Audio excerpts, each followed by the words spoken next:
दोस्तों, मेरा नाम मनीष है और मैं मध्य प्रदेश का निवासी हूं।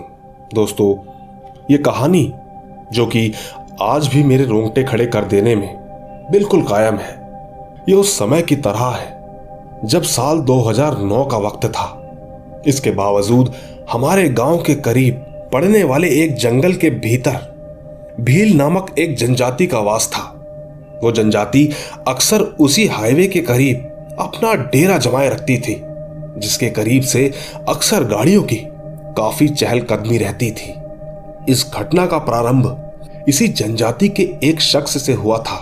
पहले तो मैं आपको बता दूं कि मैं उसी जंगल के पास मौजूद एक छोटे से गांव का निवासी हूं और ठीक उसी के पास ही इस घटना ने अपना खौफ प्रचलित किया था। एक दिन मेरे गांव वालों को पता चला कि हमारे गांव से दूर एक भील की लाश मिली है, और तो और उस लाश की दशा इतनी ज्यादा खराब है कि कमजोर दिल वाला इंसान अपनी जान वहीं गंवा दे। दोस्तों, उस जोरदार मौत के बाद उस जगह एक अलग ही आतंक सा मच गया। सभी के अंदर एक शक्ति का नाम गूंजने लगा, लेकिन मेरे गांव के अंदर मौजूद बड़े स्तर के लोगों का मानना था कि इन निजी जनजाति के लोगों द्वारा फैलाई गई ये सिर्फ एक गलतफहमी है। वहीं दूसरी तरफ गांव के कुछ लोग ऐसे भी थे जिनका मानना था कि इस गांव के अंदर अब सच में किसी काली ताकत का साया आ चुका है, पर इस बात को सहमति देने वाले बेहद ही कम लोग थे। जैसे तैसे धीरे धीरे इस मामले को दबा दिया गया, लेकिन दोस्तों, बाद में जो हुआ उसे देखकर गांव का हर इंसान ऊपर से लेकर नीचे तक हिल गया, क्योंकि आने वाले समय में उस खौफनाक जंगल में 4 लाशें और मिली। उनकी भी दशा वही थी जिस प्रकार से उस भील की दशा हुई थी। सबका शरीर 2 हिस्सों में बंट चुका था। उसे देखने के बाद अच्छों की रूह कांप उठी थी। उसका वो रूप सच में बेहद भयानक था।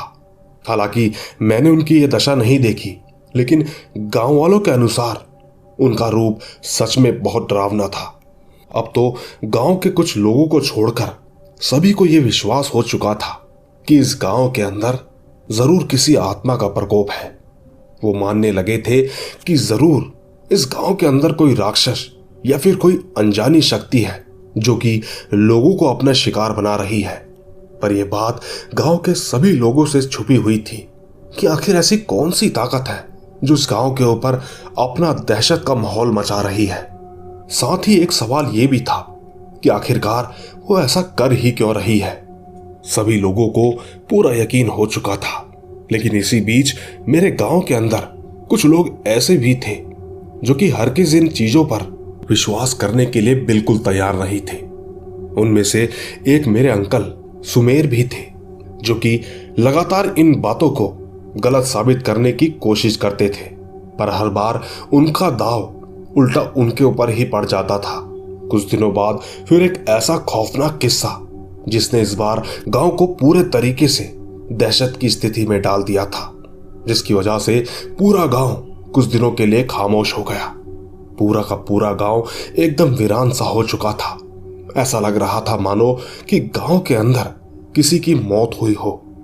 दोस्तों, दरअसल कुछ ही दिन पहले गांव का एक लड़का जिसका नाम सुनील था, वो अपनी गाड़ी लेकर उस सड़क को पार कर रहा था जिस सड़क पर पहले भी काफी सारे हादसों ने जन्म लिया था। लेकिन इससे पहले ही वो गाड़ी एक खाई में फंस गई, और पता नहीं क्यों पर वो खाई आई तो आई कहां से, क्योंकि इससे पहले वहां पर ऐसी कोई खाई थी ही नहीं। ये सच में एक हिला देने वाली बात थी। जब गांव वालों ने इसके बारे में रिसर्च किया तो वो भी नहीं जान पाए। इसी बीच उसकी गाड़ी एकदम से पलट गई और उनके साथ जो रिश्तेदार बैठे हुए थे उनकी मौत हो गई। लेकिन उसका एयर बैग जल्द ही बाहर निकल गया, जिस कारण उसकी जान तो बच गई, पर वो अपने सहपाठी की जान बचाने में बिल्कुल नाकाम रहा। बस एक यही वजह है कि वो आज तक अपने आप को कभी माफ नहीं कर पाया। अब दोस्तों, उसकी किस्मत का खेल तो देखो, गाड़ी पलटने के बावजूद भी उसे खरोच तक नहीं आई, उल्टा उसके रिश्तेदार जिनकी मौके पर ही मौत हो गई। पर दोस्तों, ये सिर्फ कहने या सुनने में आसान लगता है, लेकिन जिसके साथ ये हादसे होते हैं वही जान सकता है। रिश्तेदारों की मौत का गांव के ऊपर इतना ज्यादा प्रभाव पड़ा कि गांव के अंदर किसी भी पक्षी की आवाज तक नहीं सुनाई थी। पूरा गांव एकदम शांत हो गया। लेकिन दोस्तों, वो कहते हैं ना कि शांति भी कभी कभी भंग हो जाती है। खैर, धीरे धीरे गांव ने भी अपने उस पुराने रूप को आजमाना शुरू कर दिया। जिस खुशी के माहौल के कारण वो गांव चर्चा में भी था, धीरे धीरे सब कुछ नॉर्मल हो रहा था। लेकिन दोस्तों, ये खुशी ज्यादा दिनों तक टिक नहीं पाई। उल्टा कुछ दिनों के बाद ही इस खुशी के माहौल ने अलविदा कह दिया। दरअसल एक रात जब राजीव साहब अपनी बाइक से हमारे गांव के अंदर दाखिल हुए तो उन्हें उस वक्त रात काफी हो चुकी थी। जब वो गांव के अंदर पहुंचे तो उन्होंने देखा कि वो गांव में नहीं बल्कि एक कब्रिस्तान के अंदर पहुंच चुके थे, जहां पर चारों तरफ सिर्फ कब्रें ही बनी हुई थी। उन्हें उस वक्त अपनी आंखों पर विश्वास नहीं हुआ, क्योंकि उस कब्रिस्तान की दूरी गांव से लगभग 4 किलोमीटर की थी। पर सवाल ये था कि वो 4 किलोमीटर आगे कैसे पहुंच गए। इस बात को समझ पाना उनके लिए भी लगभग असंभव था। और जब वो उस कब्रिस्तान से बाहर निकलने की हिम्मत करने लगे तो न जाने क्यों उसका दरवाजा ही नहीं ढूंढ पाए। पर भला ऐसा कैसे संभव था? उस कब्रिस्तान की मरम्मत करते समय उनका भी बड़ा हाथ था।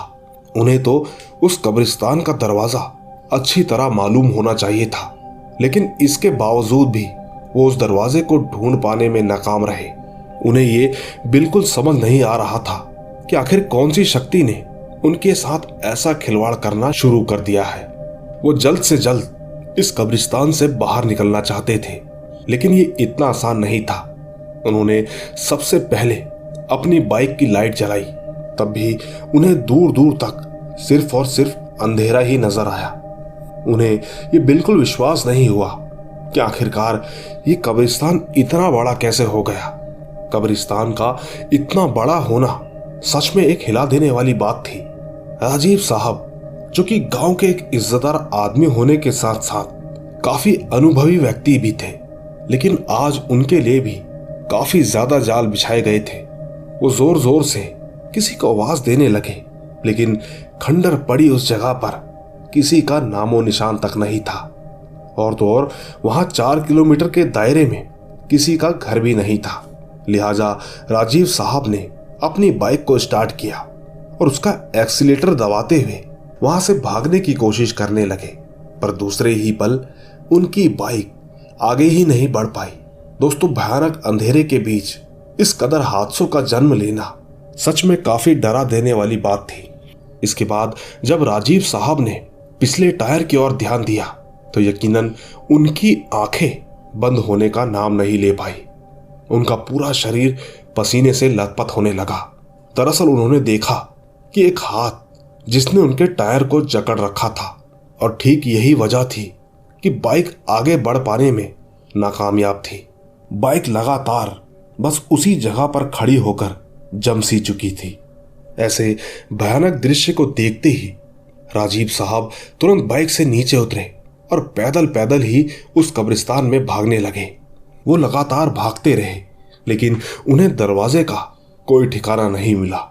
ऐसा लग रहा था कि मानो वो किसी मायावी जाल में फंस गए हो, और अब उनके लिए उस जाल से निकलना भी लगभग नामुमकिन सा हो गया था।